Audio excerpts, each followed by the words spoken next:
Hello, my dear student. How are you? I hope you all are fine. Before 2 days, we had complete our lesson number 5th. Today, we are going to learn lesson number 6, पेटूराम.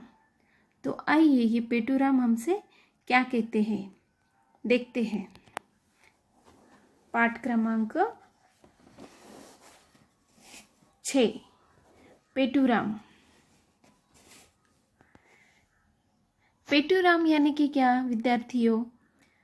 पेटूराम यानी कि जिसका पेट बड़ा होता है, जिस आदमी का पेट बड़ा हो और जो दिन भर सिर्फ खाता हो, बहुत सारा ढेर सारा खाना खाता हो, उसे हम कहते हैं पेटूराम. ये लेसन आपको दिया गया है. देखिए, इस लेसन का एक उद्देश्य भी है. इस लेसन में बहुत सारे विराम चिन्ह आपको दिए गए हैं. ये आपको पहचानने हैं और समझने हैं. विराम चिन्ह यानी कि क्या, वो आज हम देखेंगे. ये है पेटूराम की वाइफ यानी कि पेटूराम जी की पत्नी. तो चलिए वो उनसे क्या कहती है देखते हैं. चलिए, भोजन तैयार है.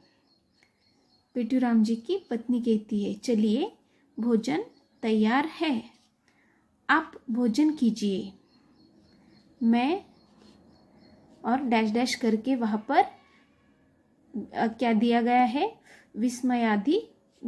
विस्मयादि बोधक चिन्ह.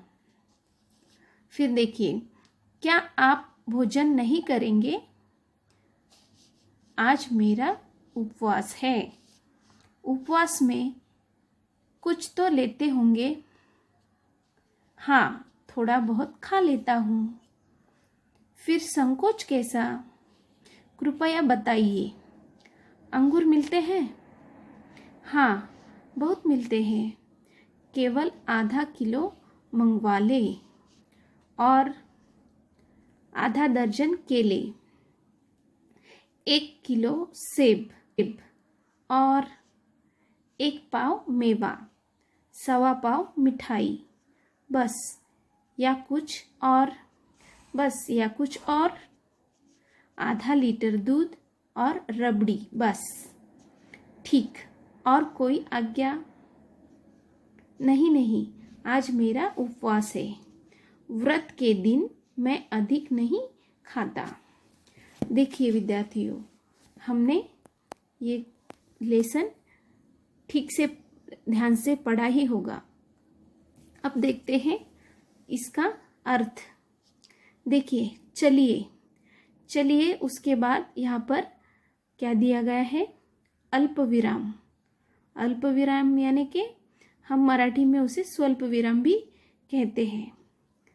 तो ये जो उनकी वाइफ है वो कहती है चलिए, और यहाँ पर स्वल्प विराम दिया गया है. यानी कि स्वल्प विराम यानी कि अल्प विराम क्यों दिया जाता है? क्योंकि हमें वहाँ पर थोड़े 2-3 सेकंड रुकना है. उसके बाद देखिए, भोजन तैयार है. वो कहती है भोजन तैयार है, आप भोजन कीजिए. वो कहती है आप भोजन कीजिए. यहाँ पर क्या दिया गया है, पूर्ण विराम. उसका वाक्य पूरा होने के बाद यहाँ पर दिया गया है पूर्ण विराम. और वो कहती है मैं यानी कि वो मैं कहकर मैं लंबा लेती है और फिर रुक जाती है. फिर इसलिए यहाँ पर क्या दिया गया है, विस्मयादि बोधक चिन्ह यानी कि एक्सक्लेमेटरी मार्क हम कहते हैं कि नहीं इंग्लिश में, वही. उसके बाद देखिए, क्या आप भोजन नहीं करेंगे? अब उन्होंने यहाँ पर क्वेश्चन पूछा है, क्या आप भोजन नहीं करेंगे? तो वो कहते आज मेरा उपवास है. यहाँ पर आएगा फुल स्टॉप यानी कि पूर्ण विराम. इस खड़ी पाई को कहते हैं, यानी कि इस लंबी रेखा को कहते हैं क्या, पूर्ण विराम. उपवास में कुछ तो लेते होंगे. यहाँ पर आया है क्वेश्चन मार्क. क्योंकि यहाँ पर क्वेश्चन पूछा गया है। तो देखिए पेटूराम क्या कहते हैं, हाँ थोड़ा बहुत खा लेता हूँ, थोड़ा बहुत मैं खा लेता हूँ। हाँ के बाद आया है क्या, अल्प विराम, यानी कि हाँ के बाद 1-2 सेकंड वहाँ पर रुकना है। हाँ थोड़ा बहुत खा लेता हूँ। फिर संकोच कैसा, कृपया बताइए। अब वो क्या कहती है कि कृपया बताइए। अंकुर मिलते हैं, अब यहाँ पर भी क्वेश्चन पूछा गया है। अब पेटूराम जी पूछ रहे हैं कि अंगूर मिलते हैं। अब वो क्या कहती है, देखो हाँ बहुत मिलते हैं, केवल आधा किलो मंगवा ले। फिर पेटूराम जी कहते हैं कि सिर्फ, यानी कि केवल आधा किलो मंगवा लीजिए।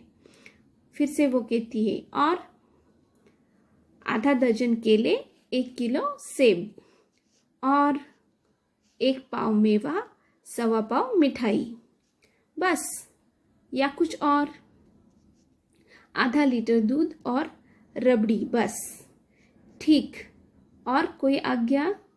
अब वो कहती है ठीक है, और कोई आज्ञा है आपकी, यानी कि यहाँ पर क्वेश्चन पूछा गया है।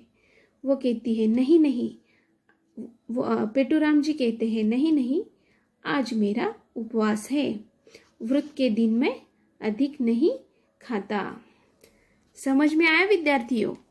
बहुत ही विनोदी भाव से यहाँ पर ये पाठ प्रस्तुत किया गया है, क्योंकि इतना सब कुछ खाकर भी पेटूराम जी क्या कहते हैं कि आज मेरा व्रत है, उपवास है, इसलिए मैं कम खाता हूँ। आया समझ में?